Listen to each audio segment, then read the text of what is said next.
See, Greece, they just made their payment by going into the emergency funds of the IMF, and it seems they might not have enough money to make additional payments.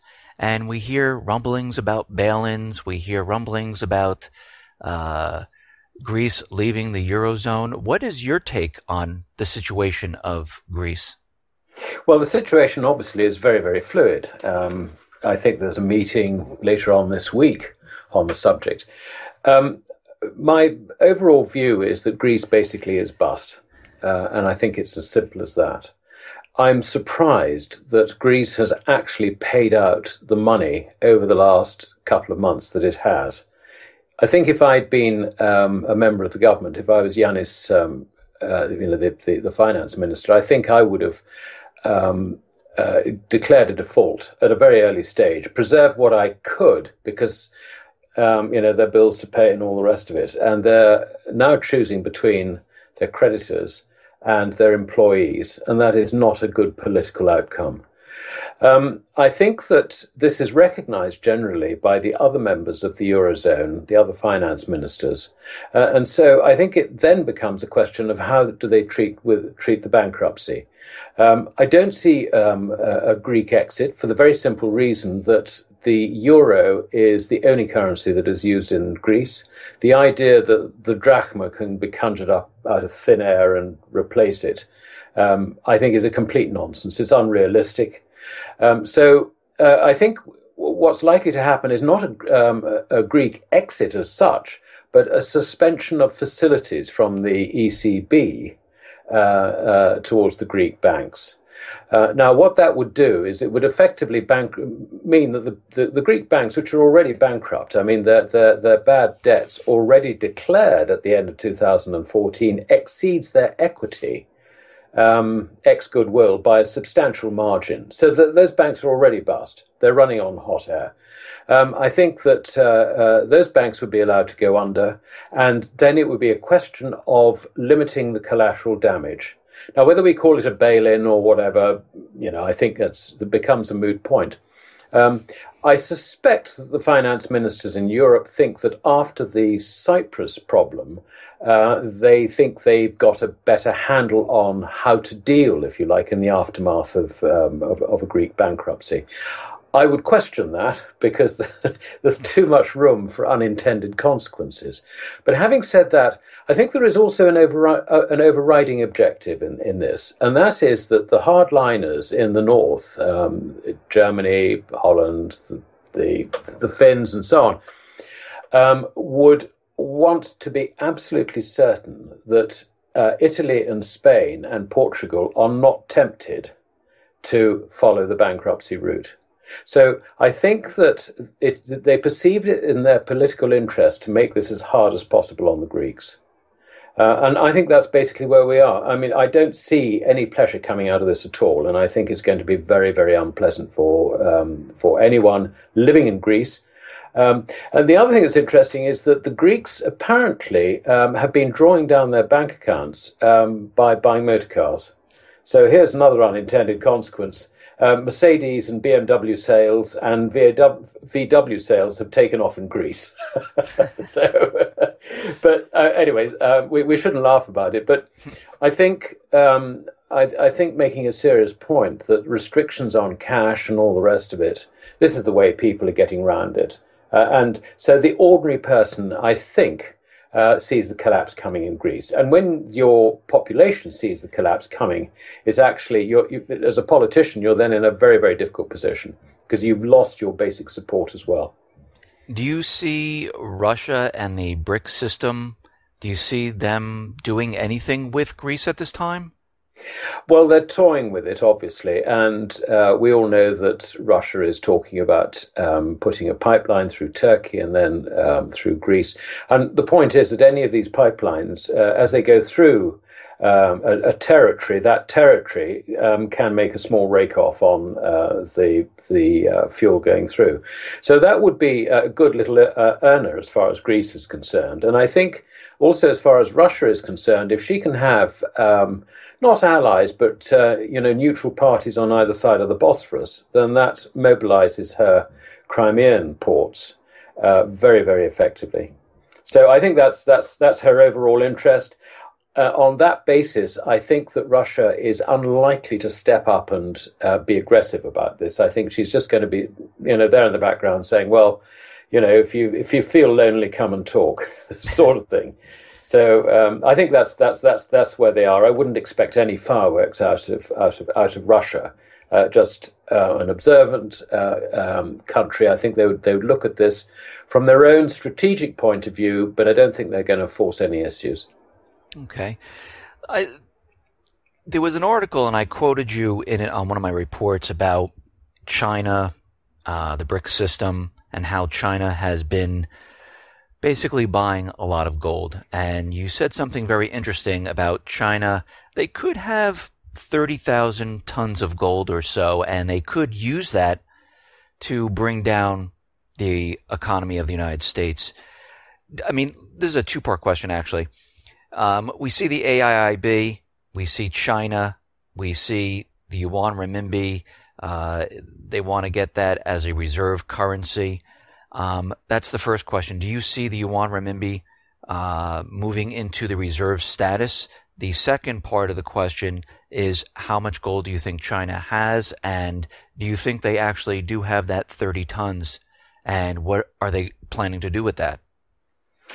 Right. Well, starting with the renminbi and its reserve status, if what we mean by reserve status is, if you like, challenging the dollar's reserve status, I think the answer is no. What the Chinese are particularly interested in is the renminbi for settlement, trade settlement purposes. That is the beginning and the end of their interest there. Now, you could argue that a currency which is a member of the SDR basket has some sort of reserve status. Now, there is no doubt that China has the ambition to be part of the SDR basket, but they have been blocked in their ambition there by America, and the result is that the whole of Asia, and we're talking about Asia led by a partnership between China and Russia, are moving away from Western financial markets for the purposes of their own commerce. So what we're seeing is the establishment of the Asia Infrastructure Bank. We're seeing a new BRICS bank, which is a rival to the IMF, being set up. And I suspect that in a year or two's time, there will be a rival SDR issued by the new BRICS bank sometime after that's up and running. Now, in those circumstances, I think what we're likely to see is probably it's going to be a bit of a mixture, because you've got minor currencies such as the ruble and the yuan, and maybe the rupee, and possibly gold. Now, it's going to be interesting, because I have no doubt that China wants to bring gold into it, simply because if the SDR, the new SDR, is going to be used for trade settlement purposes, which is basically China's interest, then she's going to want to be paid in something stable. So in a sense, I can see that gold, if you like, would be the glue that would hold this rival SDR together. And then all the members in Asia would be very, very happy to accept each other's currencies, because they would have to tie themselves to gold. One way or the other. Now, how tightly or loosely, obviously, is going to be a matter of debate. Now, this has very important ramifications for the paper SDR, which obviously, against this, could turn out to be a very, very bad deal. And I think that we've got to look at it, if you like, in that sort of big, broad, strategic sense, rather than, China's got 30,000 tons of gold and so on and so forth. But turning to China's gold position, obviously she has not declared how much gold she has got. I think it is common knowledge that she's got considerably more gold than she admits are in her reserves, and I think she's declared something like 1,054 tons. The history of this will give you an idea of the scale, potentially, of the amount of gold that she has acquired. In 1983, China set forth the regulations for the acquisition of gold and silver. And this was to be a channel through the People's Bank, which is the central bank of China. It was going to be their responsibility to do this. Between 1983 and 2002, there were some very, very big capital inflows going into China, which had to be neutralized. And gold undoubtedly was part of this. At the same time, between those years, in the West, there was a major bear market in gold. The only buyers of the existing stocks plus newly mined gold were effectively the Middle East and not India, believe it or not, because India only really came in, well, she came in, I think, after 1992, after the Gold Control Act was repealed. But the other major buyer, which nobody actually really understood, has been China, because she has had the need to neutralize those capital flows without acquiring nothing but dollars. And if you just look at the numbers, the flows that go through, you come up with a figure which is quite possible that over that period of time she acquired about 20 to 25,000 tons. It's a speculative. It's speculation on my part, that figure. I think that must be absolutely clear. But I think there are reasonable grounds for believing that that sort of figure is what they will have acquired. After 2002, they then freed up legally the rights of individuals in China to buy gold.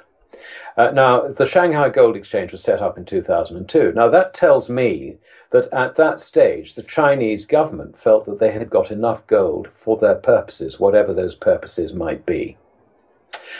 Now, since then, they have continued to invest very, very heavily in their own mine production, and they are now by far the world's largest miners of gold. They produce something like 430 tons a year now. The other thing which is worth bearing in mind is that the government has a monopoly over all the gold refining facilities in China. And not only does she take in her own gold, she also takes in gold from other countries, such as Mongolia. And her expansion into Africa has given her concentrate and doré for both gold and silver from sub-Saharan Africa in quite large quantities. So we're now talking about China is now the epicenter, if you like, for physical gold. To my mind, I can see that there is, if you like, a natural progression in her, the way she has pursued this. I think, firstly, when it started off, she was neutralizing capital flows. She was investing some of her reserves, undeclared, admittedly, in gold. It then went on, I think, to strategic purposes, because in 2002, the first charter, as well as the Shanghai Gold Exchange being set up, the first charter for the Shanghai Cooperation Organization came into existence. And this basically is a deal between China and Russia with the various countries in between. Under that deal, they cooperated in terms of security, cross-border investment, trade, and so on and so forth. And the one last thing that the SCO wanted to do, which brings us back to currencies, is to have a trade settlement system which was independent of the West. So you can see that, the whole thing has been planned for a very, very long time. The objectives may have shifted a bit, but the basic plan has been still in place. And I hope that gives you an overview of China's overall approach. There is one thing I would say, that she could use her dominance in the gold position to destroy the West. I don't think she's going to do that for two reasons. Firstly, if you have a nuclear bomb, you don't use it. It's the final option. And, if you use your final option, you haven't got a final option anymore. And secondly, it's not China's style. China doesn't go around like a bull in a china shop. Sort of rather like, dare I say it, America. America is a bit like the bull in the china shop. China is not. Her approach to life is simple. She'll turn up on the doorstep and say, "You want to trade?" And it's a simple question. And if you do, you're going to get some good deals. And if you don't, you say, "No, not today, thank you." We Europeans, we turn up and we say, "We want to trade with you, But before we do, we just want to lay down some ground rules. And in those ground rules, this is the way you're going to manufacture things. This is the way you're going to do that. Now, do you want to do business? And we get surprised when we're told to piss off. So that's the Chinese approach is very, very different from the Western approach. And I do not see them ever using their dominance in the gold market for the destruction of the West. If the West is destroyed, it will be the West destroying itself. And China will be protecting itself. And I think we've got to understand that emphasis. Let me ask you, from your research, since China has created the Shanghai Gold Exchange, how will this affect the price of gold right now? Because they're basically dealing in the physical, not the paper. Yes. Well, the great thing about derivatives is you can just expand the quantity of derivatives in order to suppress the price. And that, by and large, is what's been happening. This has given the Chinese the opportunity, and not just the government, but more publicly, the Chinese population, the opportunity to buy lots and lots of cheap gold. It's also given the opportunity to India to do exactly the same thing. And in fact, if you go all around Asia, you find that the Asians trust gold a lot more than their national currencies. Now, this is very much at odds with the West, because ever since, I suppose, really, the post-war years, gold has been denied to us as people. So we haven't had it, if you like, as a currency.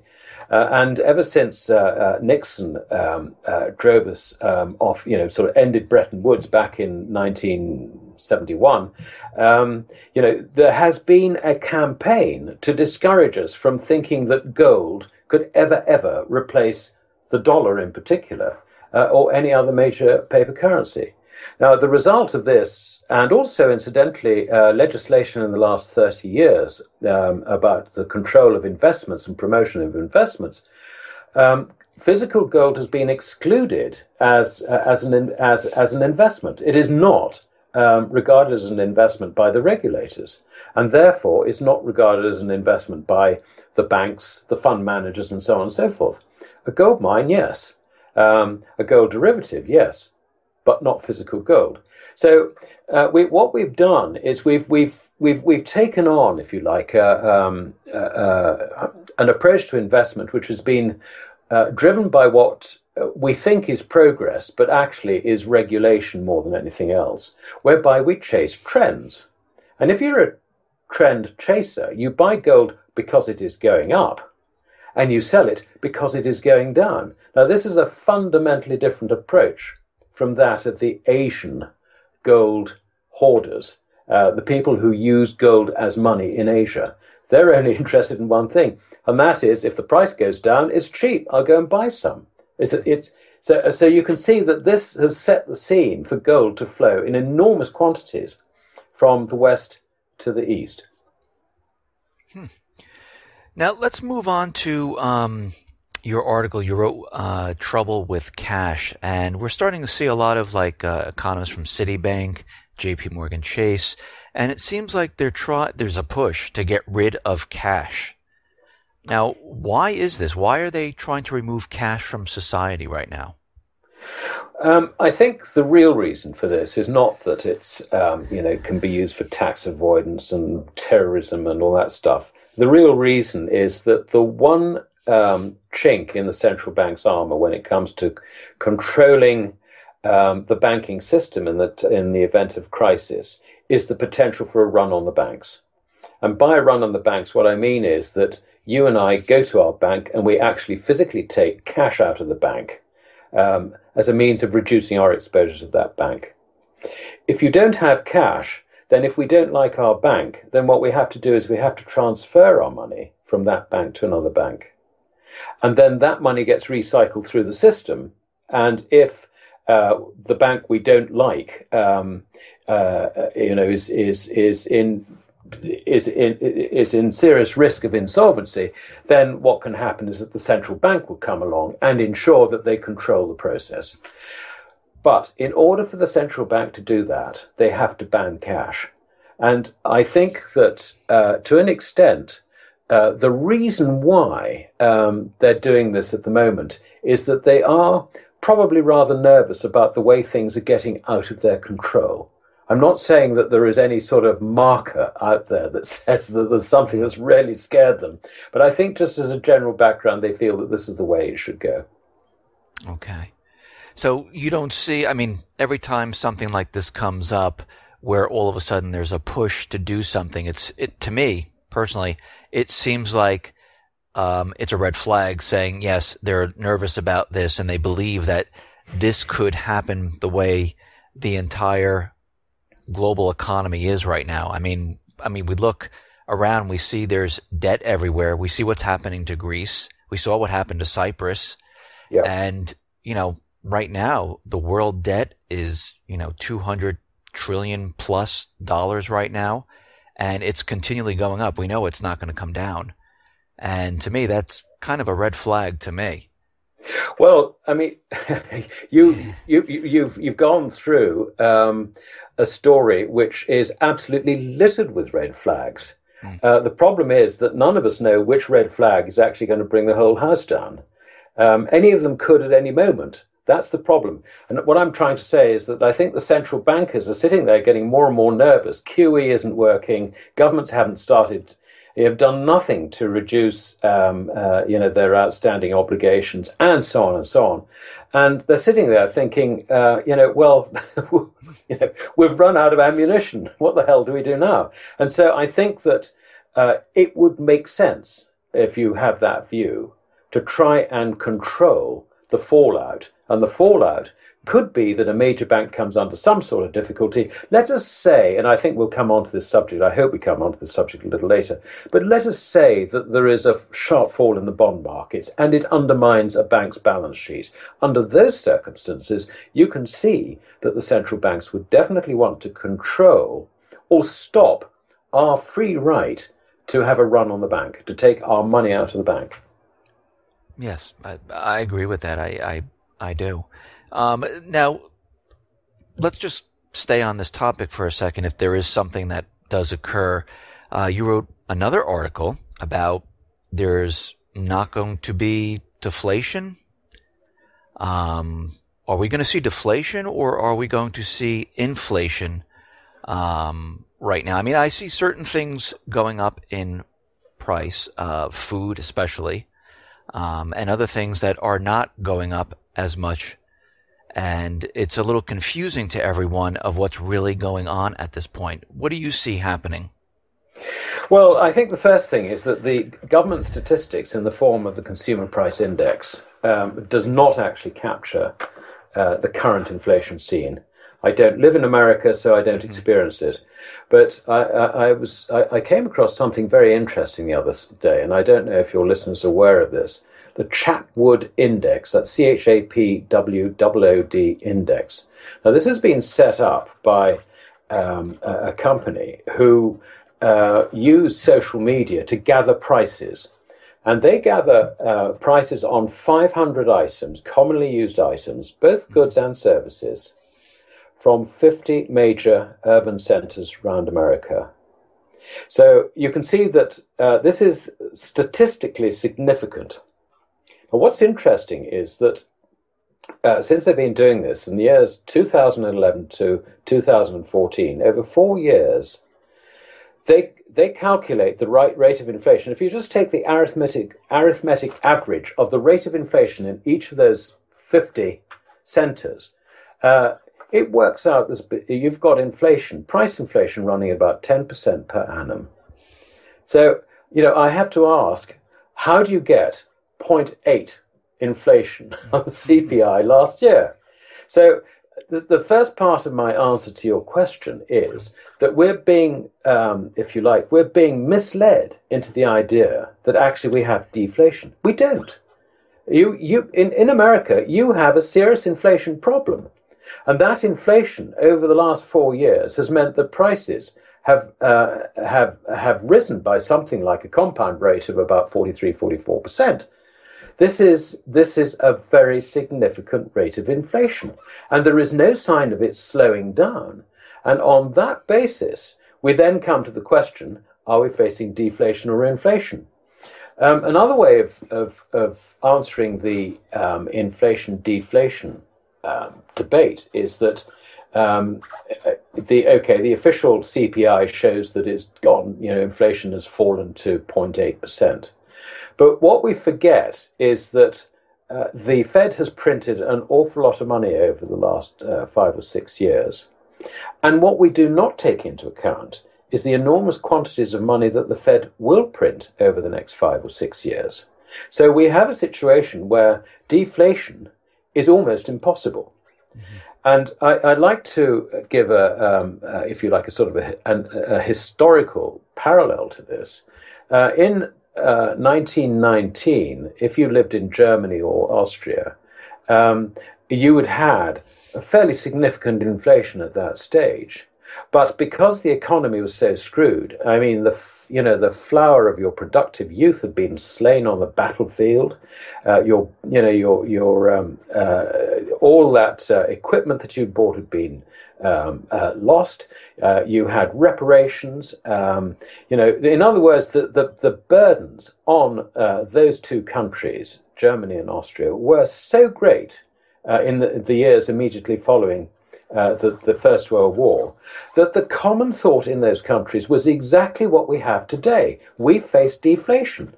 And what happened? It then took off. In the case of Austria, it peaked in, I think, late 1922. And in the case of Germany, the inflation finally completely collapsed the currency in November 1923. So only 3 or 4 years after the common view amongst the populace was that, and indeed, amongst economists in those countries, was that there was, the real risk was deflation. The currency had collapsed entirely. So you mentioned the Fed creating money, and we see Draghi is creating money in Europe. How long can they keep this up? I mean, we know Japan has done it. We see Europe is doing it. We understand the Fed is most likely still doing it. How long can they keep this up until they can't do it anymore? I mean, or can they just do it forever? It's the only tool that they have got. That I think is something that needs to be said. They will do it as long as there is value in the currency, because they have got no escape. We're now in if you like, in a debt crisis, a debt trap from which there is no escape as far as governments are concerned, apart from printing money. So they will do it until they destroy the currencies. It really is as simple as that. And how long? I mean, do you see a collapse coming?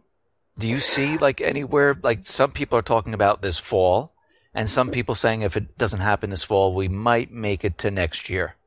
Well, timing is always very difficult. Yeah. And if I knew what the price of anything was tomorrow, I wouldn't be telling you. I'd be trading on it. Let me answer it another way. I've just drawn your attention to the Chapwood Index, which has shown that inflation has been running at consistently around about 10% per annum over the last 4 years. Now, that being the case, if you look at the pricing of the Treasuries market, that is reflecting an inflation rate which is a lot closer to that shown by the Consumer Price Index, with presumably the prospects of deflation thrown in. So what I'm saying is that the bond markets are incredibly mispriced. If the bond markets were priced so that the true rate of inflation was actually reflected, then you would be looking at a 10-year bond, which would be priced at a 10% yield. It works out at about $52, $53 per 100 of face. So in other words, a complete halving. If you're going to have any margin over that 10%, which I would have thought is how it would turn out, firstly, because these things overshoot, and secondly, once the market wakes up to this, there is going to be, if you like, certainly a fall, let's call it a fall rather than a collapse, in the purchasing power of paper currencies. Then you're looking at, bond prices which are going to go to anything between a half and a third of where they are today as you go out along that yield curve. Now, the banks have loaded up with these bonds. They've loaded up because they don't like lending to ordinary people. It's, Wall Street is dealing for Wall Street, not Main Street. So the consequence of this is that the banks all go bust. And how you get out of that, I don't know. It's just a question of when it is that people begin to realize that actually we do have inflation. It is around about 10%. And there may well be a risk with all the money printing that is going on around the world that rate of inflation could actually increase. So as soon as this begins to, if you like, filter into people's psyche, and I think it's probably sooner rather than later, I think it is a bond market collapse which will take down the financial system.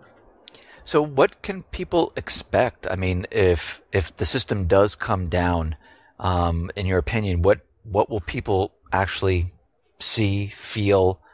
Will it be like 2008? Well, this is interesting. I think it's going to be a bit different from 2008. I mean, 2008 we had a specific problem. Mm-hmm. We had Lehman and we had AIG and we had Bear Stearns, a few others. And we looked at, the derivatives market collapsing. We looked at, absolute horrors. And suddenly the whole system was going to fall apart. The Fed basically gave unlimited guarantees and, we breathed a sigh of relief and life continued.